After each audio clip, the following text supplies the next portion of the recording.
Hello friends, today we're going to discuss about Compulsory Rotating Medical Internship Regulation 2021.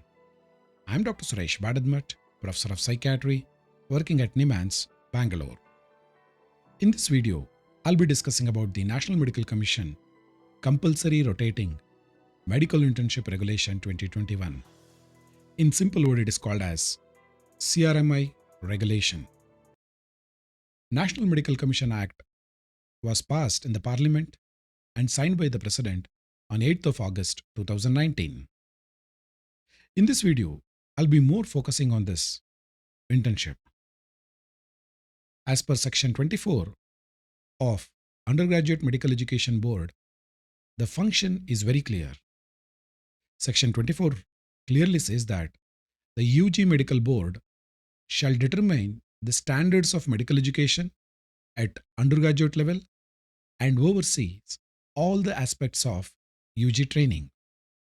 Hence, this internship also is a part of UG curriculum. Let's understand how the UG and PG curriculum and also training occurs. Before you join MBBS, you have to pass NEET exam and get qualified. Once you finish your final MBBS, you need to take exit exam, that is National Exit Test. That is next one. Once you qualify this, you'll be doing internship.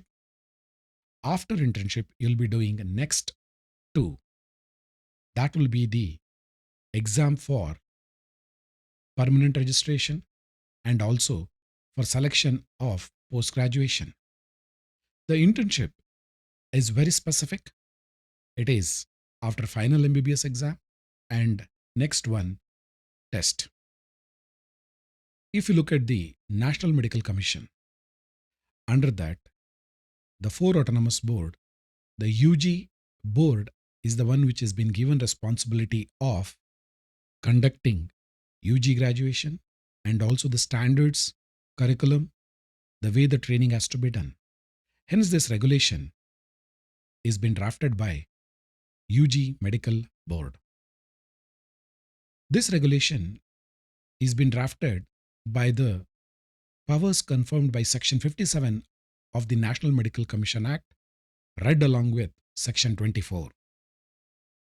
Hence, this regulation is called as National Medical Commission Compulsory Rotating Medical Internship Regulation 2021. And this regulation was notified on 18 November 2021. And this is by UG Board, my dear friends. This regulation has 88 clauses and 5 schedules. The clauses are very simple, but the 5 schedules are the one which add essence to this internship. Schedule 1 talks about the duration and period of compulsory rotating medical internship. Schedule 2 talks about eligibility criteria for completion of compulsory rotating medical internship. Schedule 3 is curriculum and specialties of internship. Schedule 4 talks about mentor, assessment, stipend and training of the internee. And the final one is the logbook. And also here we need to understand the sample regarding the internship assessment and feedback form. In this regulation, there has been an error with regard to Schedule 5. The B is also called as a sample logbook. Actually, it is a continuation. In the Schedule 5, there are only 2 forms. That is logbook and the other one is internship assessment and feedback form. Let's look into each one of the clause. Clause 1 is title, regarding what will be the title and when it will come into picture.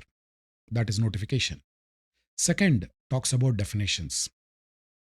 Here I'll be focusing on those definitions which is very specific to this regulation. The rest are definitions are equivalent to National Medical Commission Act definitions. What does the intern means here? Intern means a medical graduate undergoing compulsory rotating internship training under this regulation. Logbook means an official document chronicling the performance of an intern and a record of the work done procedure performed, and competency achieved by him. That means logbook is very, very clear. It's documentation of work done, procedure, competencies, and it is an official document. Another important term, mentor, has been coined here. That means an appropriately qualified and trained medical teacher and a senior to the trainee who guides the trainee in all aspects of graduation, such as education, skill enhancement, research works, and ethical values. Now, moving to the clause 3. The clause 3 talks about internal part of undergraduate. That means internship is a integral part of UG. You cannot separate internship from the passing MBBS exam. Many a time, various students pass the exam and they do not complete the internship. Should they be given the degree certificate? No. Actually, as per this regulation, the internship will be an integral part of UG education. That means if you want to have a UG MBBS degree, you need to complete this internship. That's very specific and clearly spelled out in this regulation. Clause 4 talks about bar on permanent registration. That means if you don't complete the internship, you will not be given permanent registration. It's very crystal clear. And you need to fulfill the important criteria which has been spelled out in Schedule 2. The clause 5 talks about duration and period of internship. The duration is 12 months. That means you have to complete the internship for a period of 12 months and shall be completed within a period of 2 years. You cannot extend internship beyond 2 years. Again, it's very specifically spelled out in regulation. Sixth one is quality of internship. Here, all the essential practical aspects of medicine in the area specified in Schedule 3, that is curriculum and specialty, and Schedule 4, mentor, assessment, stipend, and training of intern are completed during the internship. That means the quality as specified in Schedule 3 and Schedule 4 should be fulfilled. And the entire course of internship is done under the active supervision of the mentor, duly qualified in the respect, and the mentor has duly issued a certificate in that respect that he has fulfilled this as per the Schedule 4, my dear friends. That means the quality is also being clearly mentioned here. Seventh one, it talks about qualification of mentor. No person will be considered as a mentor unless he has postgraduate degree. And I'll be specifically mentioning in Schedule 4, that is, who can be the mentor and how will he manage the mentee. And finally, the clause 8 is the dean, the principal, or the director, or any other equivalent authority shall be responsible for implementation of these regulations in that specific college or institution or the establishment where the UG is completing his undergraduation. Now let's discuss about Schedule 1. Schedule 1 is duration and period of clinical rotating medical internship. As I mentioned, the duration is specifically 12 months and one need to complete this within a period of 2 years. However, the duration of internship can be curtailed or temporarily suspended or even withdrawn, cancelled at any time by the institution or the university if the UG does not fulfill the criteria of the requirement. That means if he has not fulfilled or completed the exam, and if there is proven act of indiscipline or professional misdemeanor or professional misconduct or violating any law of the land. So CRMI is not a right. If you violate the law, professional misconduct is there, indiscipline is there, the university has the right to withdraw clinical internship. That means indirectly the regulation says your undergraduation is at stake. Further, it also talks about leave during the clinical rotating medical internship. The normal leave over a period of 1 year internship is 15 days. That means with prior permission, you can apply leave. But however, one need to understand there are postings which are there for 1 week and 2 weeks. You cannot take the complete leave for that posting. If you take leave for imagine for the dermatology, it is 2 weeks. And if you take entire 2 weeks leave, you need to repeat that internship or the department where you do not have the attendance. Further, it also specifies about maternity leave. As per the rules and regulation of maternity leave, a female can take leave. Whereas it also mentions about paternity leave, the male interns may be permitted to take 2 weeks leave, and again, you cannot take 2 weeks block leave in certain department or internship. With regard to medical leave, the medical leave is part of a normal leave that is 15 days. That means you will not have separate something called as just a normal leave and a medical leave. It is both combined is considered as only 15 days.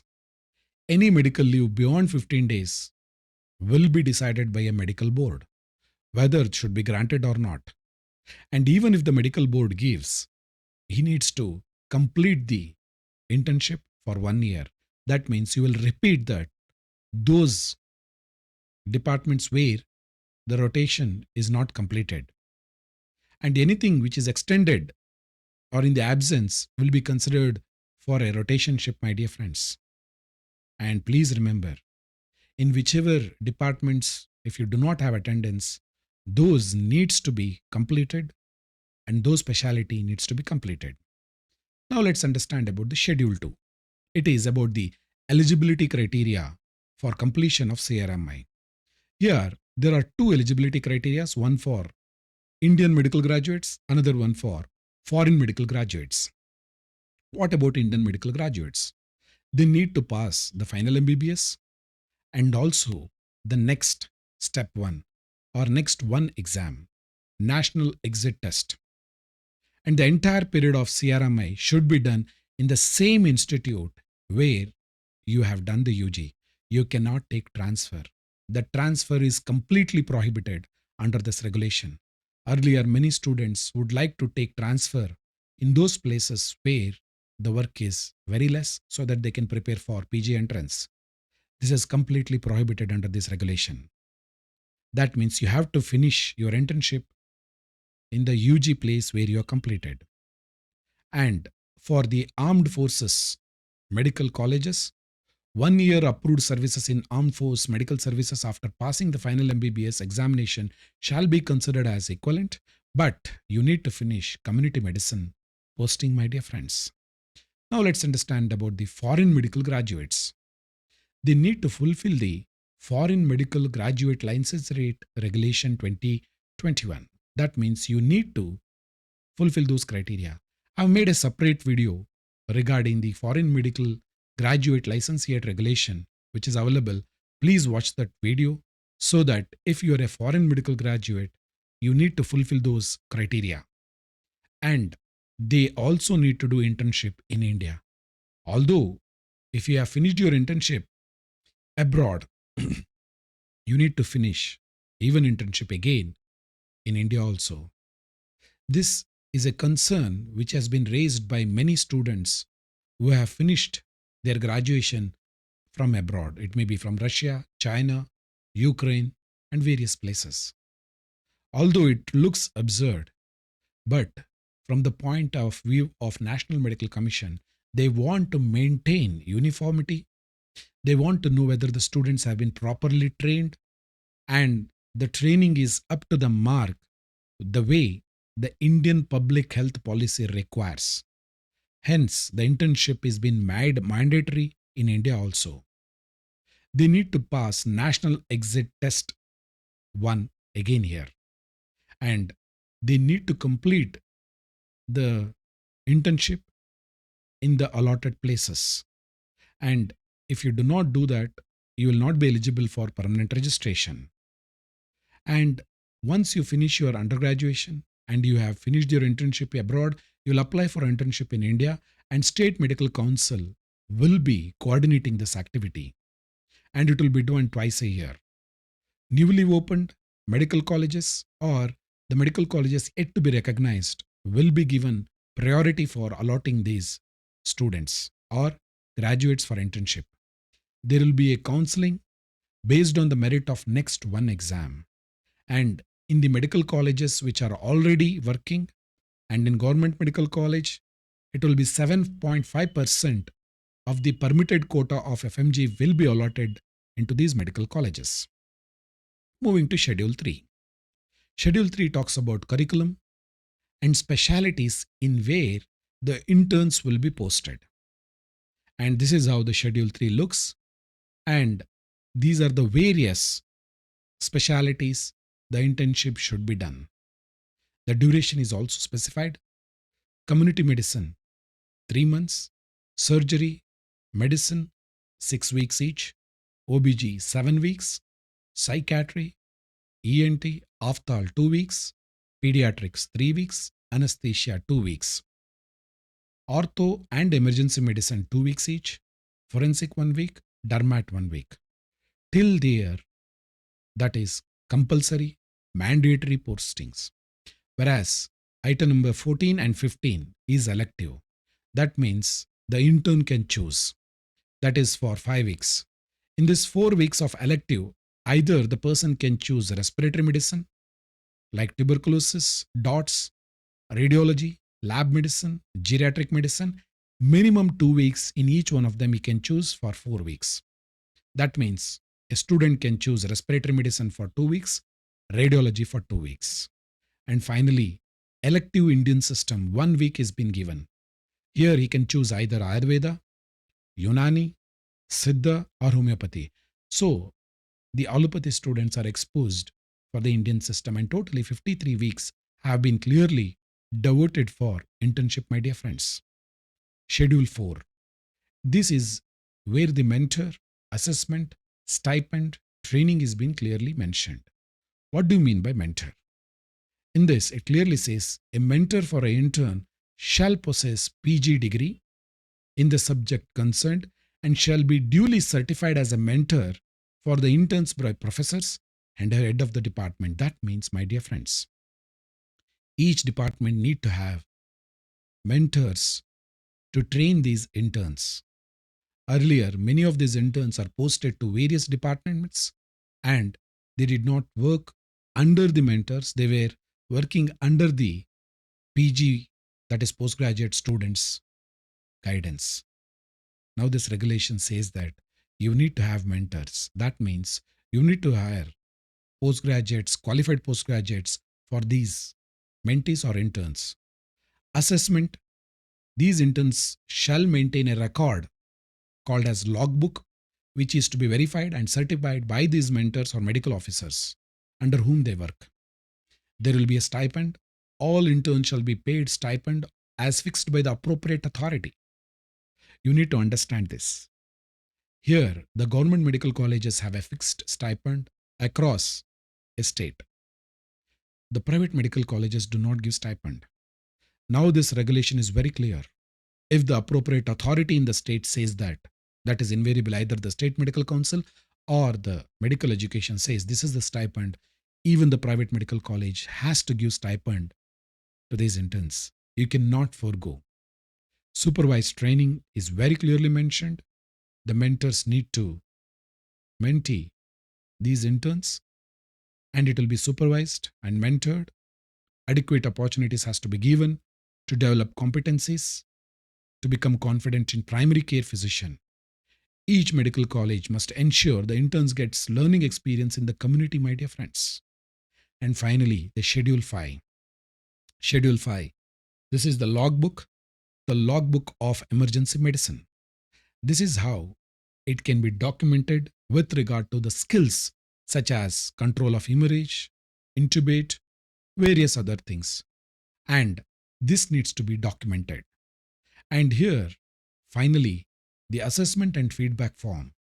Here there are important learnings and competencies have been clearly mentioned.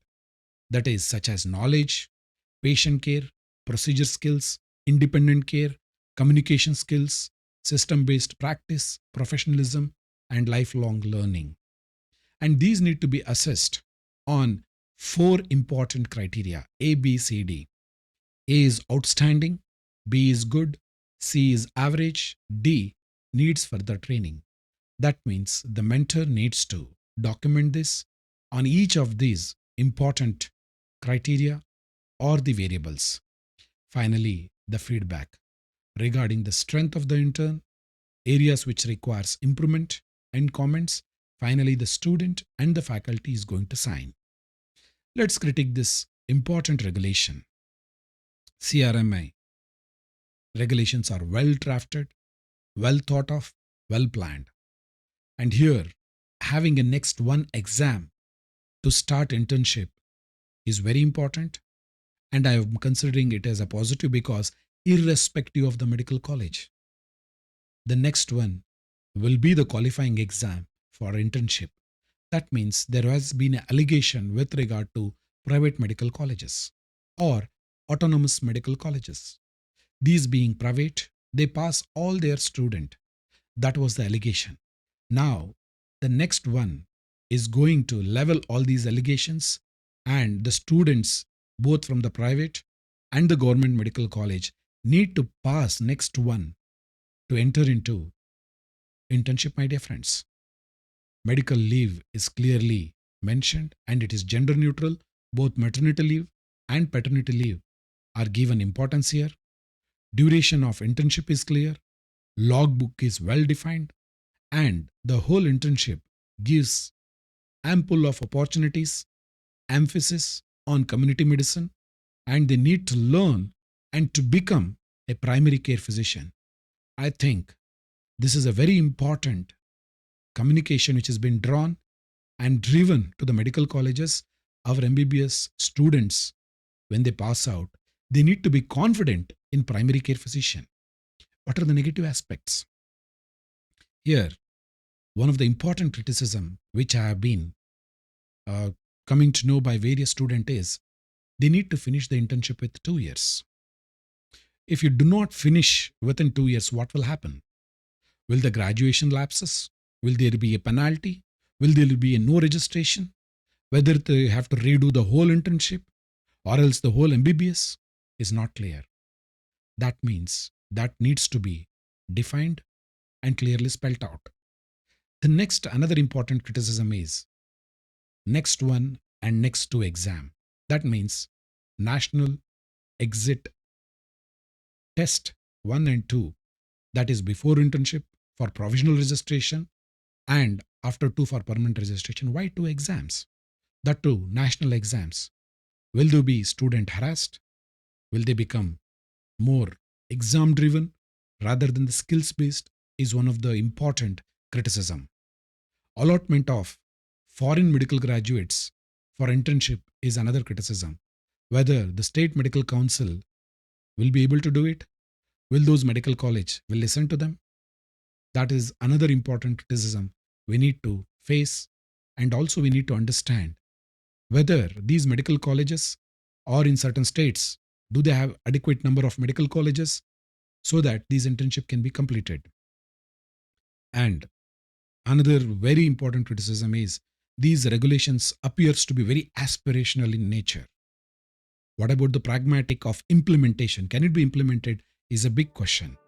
To conclude, my dear friends, internship regulation is an excellent regulation, and it's been very clearly mentioned duration is 1 year and need to be finished within 2 years. That is subject to debatable, but however, the regulations may give certain, maybe a kind of relaxation for certain students who are genuinely having illnesses or disability so that they can extend beyond 2 years. And this internship is very clear with regard to emphasis on the community medicine and primary care physician they should become, and the focus is on skill and competency. And this also talks about exit exam 1 and 2 is a welcome step so that the medical college students and the private medical college students need to pass these exams so that the standard is well maintained, and the mentoring and the feedback forms appears to be very, very good, but it is aspiration in nature. If we are able to implement, that's one of the best in the world. But the pragmatic has to be taken into consideration. Thank you very much for your valuable time. Stay safe.